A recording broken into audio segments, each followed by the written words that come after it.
प्यारे बच्चों, मैं अहमद तंजीम MSI इंटर कॉलेज गोरखपुर से आज आपके समक्ष कक्षा 11 विषय जीव विज्ञान का अध्याय 17 जो कि श्वसन और गैसों का विनिमय है का भाग 1 प्रस्तुत करने जा रहा हूँ। बच्चों, पठन पाठन की आसानी के लिए हमने अपने इस अध्याय को 2 भागों में बांट लिया है, भाग 1 और भाग 2। आज का जो हमारा वीडियो है ये भाग 1 है, जिसमें आज हम सबसे पहले श्वसन के बारे में जानेंगे कि श्वसन क्या होता है। इसका एक आइडिया लिया जाएगा कि व्हाट इज़ रेस्पिरेशन या श्वसन क्या होता है।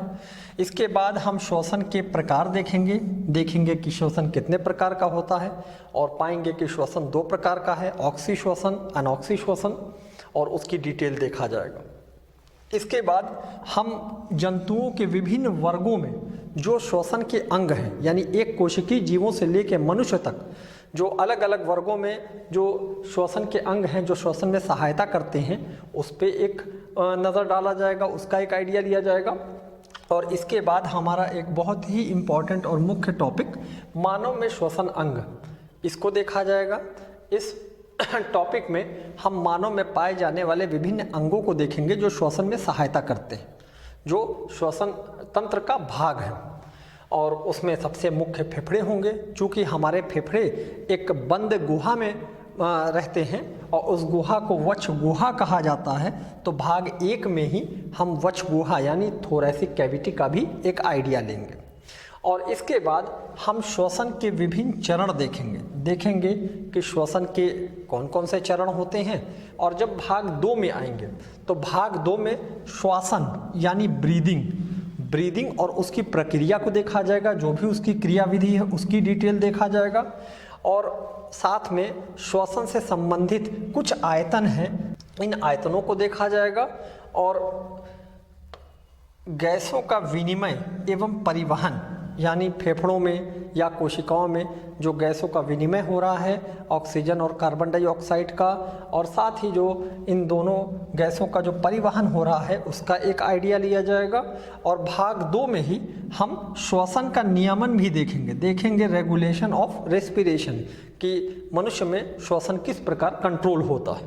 और अंत में भाग 2 का जब अंत आएगा तो उसमें हम श्वसन के विकार यानी डिसऑर्डर्स ऑफ रेस्पिरेशन, इस पे एक नज़र डालेंगे। तो बच्चों, आइए आज अपना ये भाग शुरू करते हैं। सबसे पहले बात करते हैं श्वसन। देखा जाए श्वसन किसे कहते हैं। बच्चों, शरीर की जो भी कोशिकाएं या जो भी जीवित कोशिकाएं हैं, उन कोशिकाओं को ऊर्जा की आवश्यकता होती है।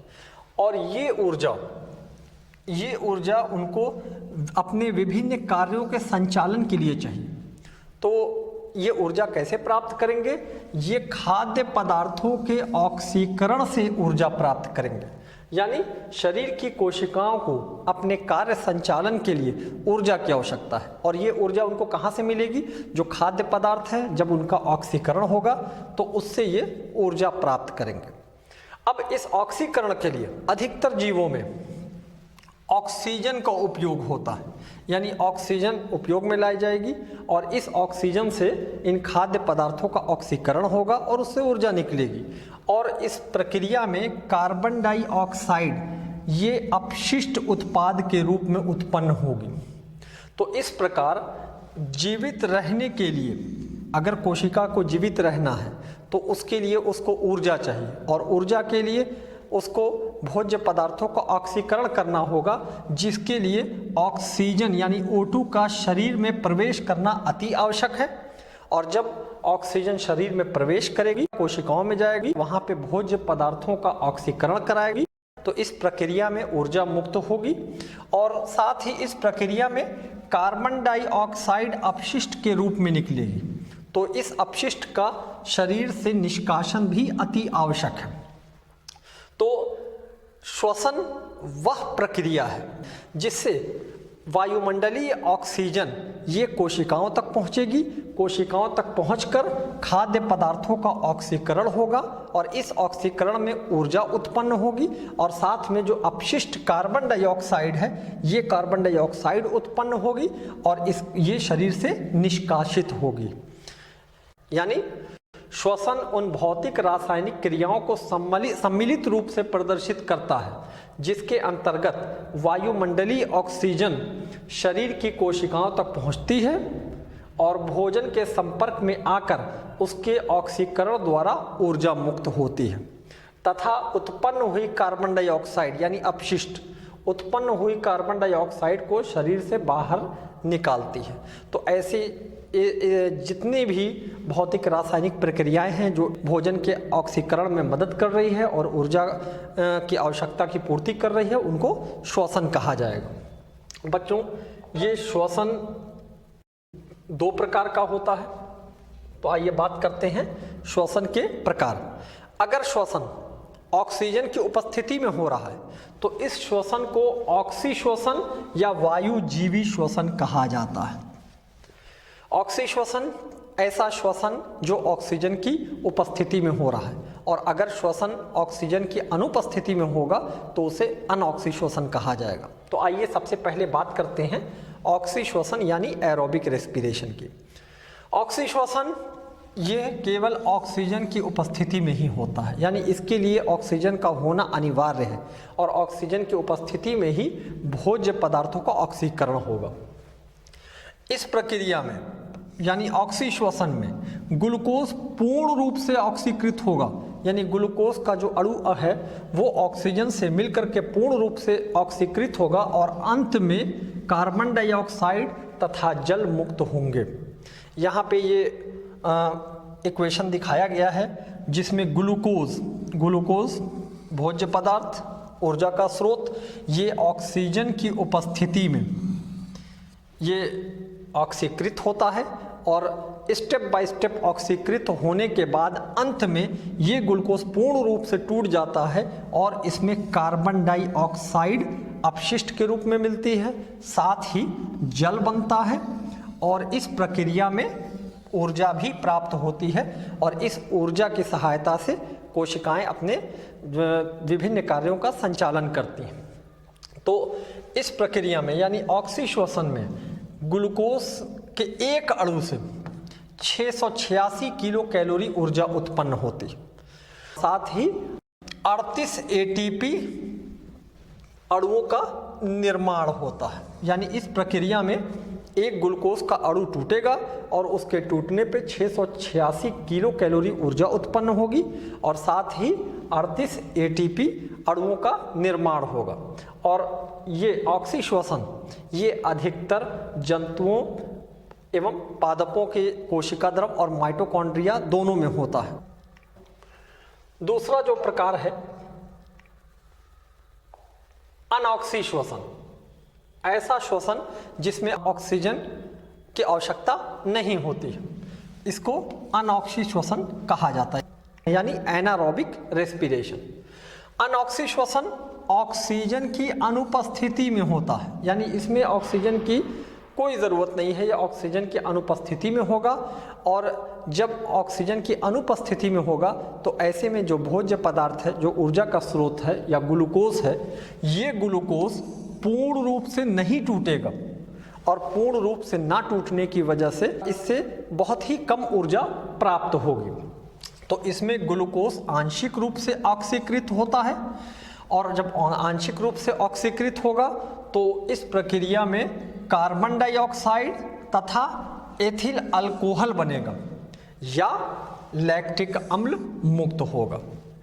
अधिकतर पादपीय कोशिकाओं में कार्बन डाइऑक्साइड और एथिल अल्कोहल का निर्माण होता है और जंतु कोशिकाओं, ऐसी कोशिकाओं जिसके अंदर अनऑक्सी श्वसन हो जाए तो उनके अंदर लैक्टिक अम्ल का निर्माण होता है। और चूंकि इस प्रक्रिया में ग्लूकोज पूर्ण रूप से ऑक्सीकृत नहीं हो रहा है तो इस प्रक्रिया में जो एक ग्लूकोज के एक अणु से जो ऊर्जा मिलेगी वो ऑक्सी श्वसन के मुकाबले काफ़ी कम होगी। यहाँ पर ग्लूकोज के एक अणु से 34 किलो कैलोरी ऊर्जा ही प्राप्त हो रही और इस प्रक्रिया में केवल 2 एटीपी अणुओं का ही निर्माण होता है।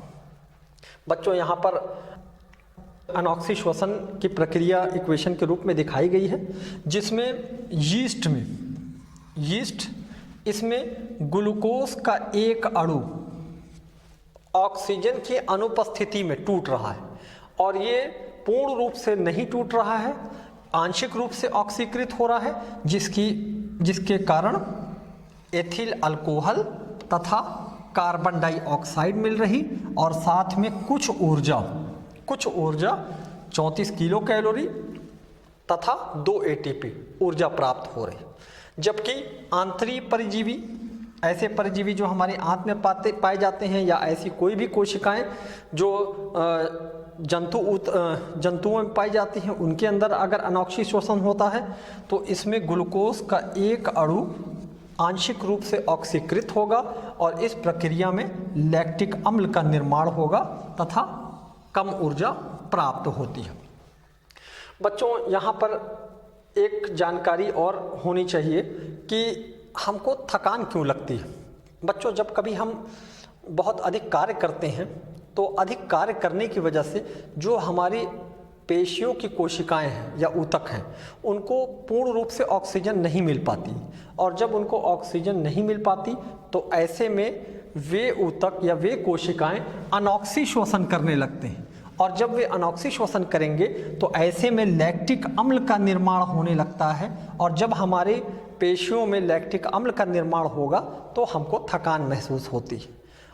तो ऑक्सी श्वसन वह श्वसन है जो ऑक्सीजन की उपस्थिति में हो रहा है, और अनॉक्सी श्वसन वह श्वसन है जो ऑक्सीजन की अनुपस्थिति में हो रहा है। बच्चों, इसके बाद आइए बात करते हैं जंतुओं के विभिन्न वर्गों में श्वसन अंगों की। प्राणियों के विभिन्न वर्गों के बीच श्वसन की क्रियाविधि उनके जो निवास स्थान है, जहां वो रह रहे हैं, तथा उनके संगठन, उनके ऊपर निर्भर करती है और उसी के अनुसार बदलती रहती है। उदाहरण के लिए अगर हम जलीय जंतुओं में श्वसन अंगों की बात करें तो जलीय जंतु, जिसमें एक कोशिकीय जंतु भी आते हैं, बहुत सारे जंतु हैं, तो एक कोशिकीय जंतुओं में ऑक्सीजन और कार्बन डाइऑक्साइड इनका जो आदान प्रदान हो रहा, इसके लिए कोई विशेष अंग मौजूद नहीं, बल्कि ऑक्सीजन कोशिका कला में से विसरण के द्वारा कोशिका द्रव में पहुंचेगी और वहां जाके भोज्य पदार्थों का ऑक्सीकरण कराएगी, ऊर्जा मुक्त होगी, तथा कार्बन डाइऑक्साइड ये भी विसरण के द्वारा ही बाहर निकलती है। यानी एक कोशिकीय जंतुओं में कोई श्वसन के लिए कोई अंग नहीं है, ऑक्सीजन और कार्बन डाइऑक्साइड का जो आदान प्रदान है वो विसरण के द्वारा कोशिका कला से ही हो जा रहा है। जबकि अगर हम स्पंज तथा सीलेंट्रेट्स में देखें तो स्पंज और सीलेंट्रेट ये भी जलीय जंतु हैं, इनमें गैसीय विनिमय इनके शरीर की सतह से हो रहा है और ये भी विसरण के ही द्वारा हो रहा है, यानी इनमें भी कोई विशेष अंग नहीं है। अगर क्रस्टेशियन आर्थ्रोपोड्स या जलीय मोलस्क या अधिकतर जलीय होते हैं, तो जलीय मोलस्क, मछलियों तथा एम्फीबियन टेडपोल, इनमें श्वसन के लिए गिल्स होते हैं, गिल्स पाए जाते हैं और इन गिल्स में ऑक्सीजन तथा कार्बन डाइऑक्साइड का आदान प्रदान होता। अगर स्थलीय जंतुओं की बात की जाए, स्थलीय जंतुओं, तो इनको देखा जाए तो कीटों में श्वसन ट्रैकिया या श्वसन नलिकाओं द्वारा होता है और वायु इन श्वसन नलिकाओं से होकर ऊतक के संपर्क में आती है और ऊतक के संपर्क में पहुंचकर गैसों का विनिमय हो जाता है, गैसों का यानी कार्बन डाइऑक्साइड और ऑक्सीजन का आदान प्रदान हो जाता है। बिच्छू में श्वसन के लिए बुकलंग होते हैं, बिच्छू में बुकलंग से श्वसन हो रहा है, तथा सर्प, छिपकली, कछुआ तथा पक्षियों एवं स्तनधारियों में श्वसन के लिए फेफड़े होते हैं। अब चाहे स्तनधारी जलीय हो चाहे स्थलीय हो, मगर इनमें फेफड़े मुख्य श्वसन अंग होते हैं। तो बच्चों आइए सबसे पहले अब हम बात करते हैं मानव के श्वसन अंगों की। देखा जाए मानव में यानी हमारे पास कौन कौन से अंग हैं जो श्वसन अंग हैं, और हमारा जो मुख्य श्वसन अंग है वो फेफड़ा है। फेफड़े ये हमारे मुख्य श्वसन अंग हैं, और बाहरी वायु तथा फेफड़ों के बीच वायु के आवागमन हेतु जो अंग हैं वे अंग निम्न हैं। कौन कौन से? नासिका, नोज, ग्रसनी, कंठ, लैरिंक्स।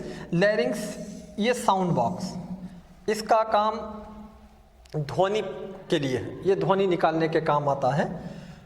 ट्रैकिया श्वास नली, श्वसनिया यानी ब्रोंकाई, और श्वसनिकाएं ब्रोंक्यूल्स, ये वो अंग हैं जो फेफड़ों में वायु ले जाने वाले मार्ग कहलाते हैं, यानी एयर पैसेज। इनसे वायु होते हुए फेफड़ों तक पहुंचती है। फेफड़ों के अंदर कूपिका यानी एल्वियोलाई, कूपिका वाहिनियां तथा कूपिकाएं, और इन्हीं कूपिकाओं में कार्बन डाइऑक्साइड और ऑक्सीजन का आदान प्रदान होता है। एल्वियोलाई से ऑक्सीजन रक्त में जाती है और रक्त से कार्बन डाइऑक्साइड एल्वियोलाई में आती है। तो कूपिका वाहिनियां ये फेफड़ों के अंदर श्वसन अंग है। बच्चों आइए इन अंगों को नामांकित चित्र की सहायता से समझा जाए। मानव में जो श्वसन अंग है, सबसे पहला जो अंग है वो है नासिका यानी नोज। नासिका, इससे वायु शरीर में प्रवेश करती है, और नासिका में जो दो छिद्र है इसे नासा छिद्र या नॉस्ट्रिल कहा जाता है। नासा छिद्र ये एक जोड़ी हैं, और ये होठों के ऊपर पाए जाते हैं, स्थित होते हैं, नीचे की तरफ दबे होते हैं। तो नासा छिद्र ये इनसे नासा मार्ग, एक जोड़ी नासा मार्ग नासा कक्ष में खुलते हैं, नेजल चैम्बर में। तो जब हवा नासा छिद्र से होते हुए, नासा मार्ग से होते हुए नासा कक्ष तक पहुंचती है, तो इस बीच में जो इनकी श्लेष्मा है यानी नासिका की जो मेम्ब्रेन है वो म्यूकस की बनी है, तो उससे म्यूकस बनेगा, और साथ ही यहाँ पे बाल भी पाए जाते हैं और सीलिया भी पाए जाते हैं। तो हवा में जो भी गंदगी या जो भी कीटाणु होंगे वो यहाँ छन जाएंगे, इसलिए हमारी नासिका ये फिल्टर का कार्य करती है। नासिका ये आगे ग्रसनी में खुलती है। ग्रसनी एक कॉमन पाथ है, खाने का और हवा का कॉमन पाथ है। ग्रसनी से दो नलियां हैं, एक भोज्य पदार्थ के लिए और एक वायु के लिए। वायु की नली को श्वास नली या ट्रैकिया कहा जाता है। बच्चों श्वास नली या ट्रैकिया और भोज्य पदार्थों के लिए ओइसोफेगस या फूड पाइप, तो भोजन श्वास नली में ना पहुँचे इसके लिए कंठ छद यानी एपिग्लॉटिस होता है, जो एक ढक्कन के समान है। एक ढक्कन के समान जब भोज्य पदार्थ ग्रसनी में या फेरिंग्स में पहुंचता है तो एपिग्लॉटिस ये श्वास नली को बंद कर देता है, जिससे भोज्य पदार्थ श्वास नली में नहीं जा पाता, और वो भोज्य पदार्थ ओइसोफेगस यानी फूड पाइप में पहुंचता है। श्वास नली, इसमें एक कंठ या लैरिंग्स पाया जाता है। लैरिंग्स का कार्य ध्वनि निकालने का है, यानी लैरिंग्स कंठ ये जो है साउंड बॉक्स भी इसको कहा जाता है, ध्वनि यंत्र कहा जाता है। श्वास नली पांचवें थोरैसिक वर्टिब्रा तक जाकर वहाँ ये श्वास नली दो भाग में टूटेगी, एक दाएं फेफड़े में जाएगी और एक बाएं फेफड़े में जाएगी, दाएं और बाएं फेफड़े में। बच्चों ये जो हमारे फेफड़े हैं ये एक गुहा के अंदर बंद है, और उस गुहा को थोरैसिक कैविटी कहा जाता है। इसमें आगे की तरफ स्टर्नम, पीछे वर्टिब्रल कॉलम और साइड से रिब्स और नीचे डायाफ्राम पाया जाता है, जिसको अभी इसी वीडियो में हम आगे देखेंगे। और प्रत्येक फेफड़े, दोनों फेफड़े, इनके ऊपर एक झिल्ली पाई जाती है, एक परत पाई जाती है, जो द्वितीयक परत है उसको प्ल्यूरा कहा जाता है। फुफ्फुसी झिल्ली प्ल्यूरा, ये एक द्वितीयक झिल्ली है जिसमें बाहर वाली प्ल्यूरा को पैराइटल प्ल्यूरा और अंदर वाली प्ल्यूरा को विसरल प्ल्यूरा कहा जाता है। और इन दोनों प्ल्यूरा के बीच में जो द्रव भरा है उसको प्ल्यूरल फ्लूइड या फुफ्फुस द्रव्य कहा जाता है। बच्चों जब श्वास नली ये 5वें थोरैसिक वर्टिब्रा तक पहुंचती है तो वहाँ पर ये 2 भाग में टूटती है और दोनों नलियाँ जिनको ब्रोंकाई कहा जाता है वे अपने अपने फेफड़ों में जाती हैं। श्वासनी ब्रोंकस, प्रत्येक ब्रोंकस, दाहिना वाला ब्रोंकस दाएं फेफड़े में, बायां ब्रोंकस बाएं फेफड़े में जाएगा। फेफड़े के अंदर जाकर ये श्वसनी या ब्रोंकस टूटना शुरू होती हैं, शाखित होना शुरू होती हैं, जिस प्रकार पेड़ शाखित होते हैं। और ये शाखित होती हैं, शाखित होकर ये पहले प्राथमिक, फिर द्वितीयक, फिर तृतीयक और फिर और टूटती जाती हैं और अंत में ये बहुत ही पतली श्वसनिकाएं यानी ब्रोंक्यूल्स बनाती हैं। और प्रत्येक ब्रोंक्यूल यानी श्वसनिकाएं ये अंत में कूपिका यानी एल्वियोलाई, कूपिका में जा करके अंत होती हैं और इन्हीं कूपिकाओं में कार्बन डाइऑक्साइड तथा ऑक्सीजन का आदान प्रदान होता है।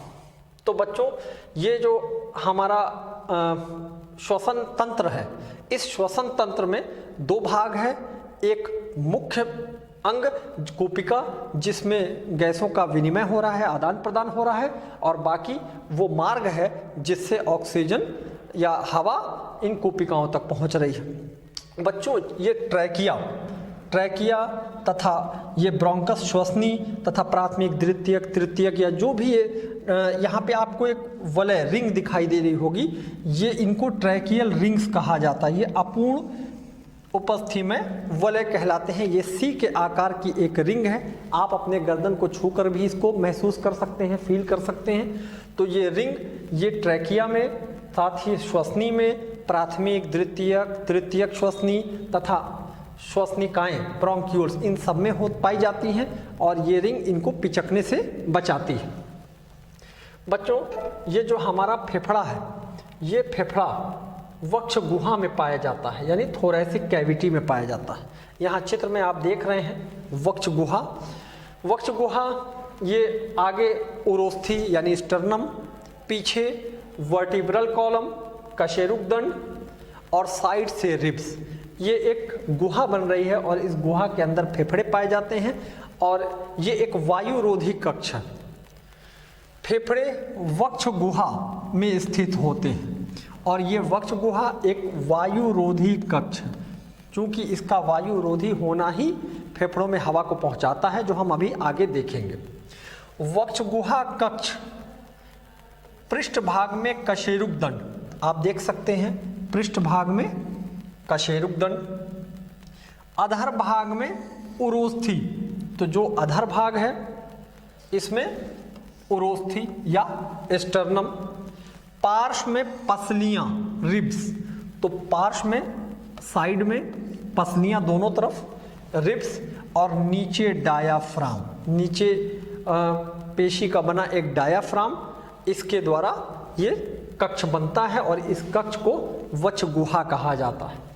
वक्ष में फेफड़ों की व्यवस्था ऐसी होती है कि वक्ष गुहा के आयतन में यदि कोई भी परिवर्तन हो, किसी भी प्रकार का इस वक्ष गुहा के आयतन में अगर परिवर्तन होगा तो यह परिवर्तन फेफड़े की गुहा में भी प्रतिबिंबित हो जाएगा। इसी वजह से हवा फेफड़ों तक पहुंचती है, जो आगे हम श्वासन की क्रिया में देखेंगे। बच्चों जो हमारा श्वसन है, तो श्वसन की जो प्रक्रिया है इसमें अलग अलग चरण हैं और इस चरण को समझने से पहले एक बार फिर से याद किया जाए कि श्वसन वह समस्त भौतिक और रासायनिक प्रक्रिया है जिसमें वायुमंडलीय ऑक्सीजन ये अलग अलग मार्गों से श्वसन तंत्र से होते हुए ये जो है कोशिकाओं तक पहुंच रही हैं। कोशिका द्रव में जाकर वहां भोज्य पदार्थ का ऑक्सीकरण हो रहा है और उससे ऊर्जा मुक्त हो रही है, साथ ही उससे कार्बन डाइऑक्साइड बन रही है अपशिष्ट के रूप में, और वो कार्बन डाइऑक्साइड वापस श्वसन अंगों के द्वारा बाहर निकाली जा रही है। तो इस पूरी प्रक्रिया के लिए जो चरण है, आइए उन पे एक नज़र डाल लेते हैं। सबसे पहले श्वासन या ब्रीदिंग, यानी वायुमंडलीय वायु का, हवा का वायुमंडल से कूपिका यानी फेफड़ों तक पहुंचना। तो वायुमंडलीय वायु को शरीर के अंदर खींचा जाना और कार्बन डाइऑक्साइड से भरपूर कूपिका की वायु को बाहर मुक्त किया जाना। तो अभी जब हम श्वसन अंग देख रहे थे तो उसमें विभिन्न मार्गों से होते हुए, जिसमें नासिका, श्वसनी, अलग अलग मार्ग थे, उनसे कूपिकाओं तक यानी फेफड़ों तक जो है वायुमंडलीय वायु पहुंच रही थी और फिर कूपिकाओं में आदान प्रदान हो रहा था और आदान प्रदान होने के बाद कूपिका की जो कार्बन डाइऑक्साइड से भरपूर वायु है वो बाहर निकल रही थी। तो ये जो प्रक्रिया है, भौतिक प्रक्रिया, इस प्रक्रिया को श्वसन कहा जाता है। यह पहला स्टेप है। तो इस स्टेप से वायुमंडलीय हवा या वायु ये कूपिका तक पहुंचेगी। दूसरा चरण, कूपिका झिल्ली के आर पार गैसों का विसरण। कूपिका तक पहुंचने के बाद कार्बन डाइऑक्साइड तथा ऑक्सीजन इनका विसरण होगा। तीसरा चरण, रुधिर द्वारा गैसों का परिवहन। फिर रुधिर इनको लेकर के अलग अलग कोशिकाओं तक जाएगा और रुधिर तथा ऊतकों के बीच ऑक्सीजन तथा कार्बन डाइऑक्साइड का विसरण। तो जब रुधिर कार्बन डाइऑक्साइड ऊतकों तक पहुंचेगा तो वहाँ ऑक्सीजन और कार्बन डाइऑक्साइड के बीच में विसरण होगा और इसके अंत में कोशिकीय श्वसन, जिसके अंतर्गत कोशिकाओं में मौजूद भोज्य पदार्थों का ऑक्सीकरण होगा और ऑक्सीकरण होकर के इसके फलस्वरूप कार्बन डाइऑक्साइड अपशिष्ट के रूप में उत्पन्न होगी, जिसको बाहर निकाला जाएगा और ऊर्जा की प्राप्ति होगी। तो बच्चों, ये हमारे चरण हैं जिनको हम अगले भाग में देखेंगे। जो हमारा भाग 2 है उनमें श्वसन, कूपिका झिल्ली और इसमें किस प्रकार ये गैसों का विसरण हो रहा है, रुधिर द्वारा गैसों का परिवहन और साथ ही रुधिर तथा ऊतकों के बीच ऑक्सीजन तथा कार्बन डाइऑक्साइड का विसरण और कोशिकीय श्वसन का भी एक आइडिया, ये हम अगले वीडियो यानी भाग 2 में जल्द ही लेंगे। अब बच्चों आइए मैं आपको कुछ गृह कार्य दे रहा हूँ, आप इन गृह कार्यों को देखिएगा और मुझे उम्मीद है कि आप इन गृह कार्य को कर सकते हैं। अब मैं आपको यहाँ पर 3 प्रश्न दे रहा हूँ, इन प्रश्नों को आप कीजिए और अगर आपको इन प्रश्नों का उत्तर नहीं आ रहा है तो आप दोबारा इस वीडियो को देखिएगा और फिर जब हमारा भाग 2 होगा तो भाग 2 में हम जो टॉपिक पढ़ेंगे वो मैं पहले भी बता चुका हूँ, तो इनको भाग 2 में देखा जाएगा। तब तक के लिए धन्यवाद।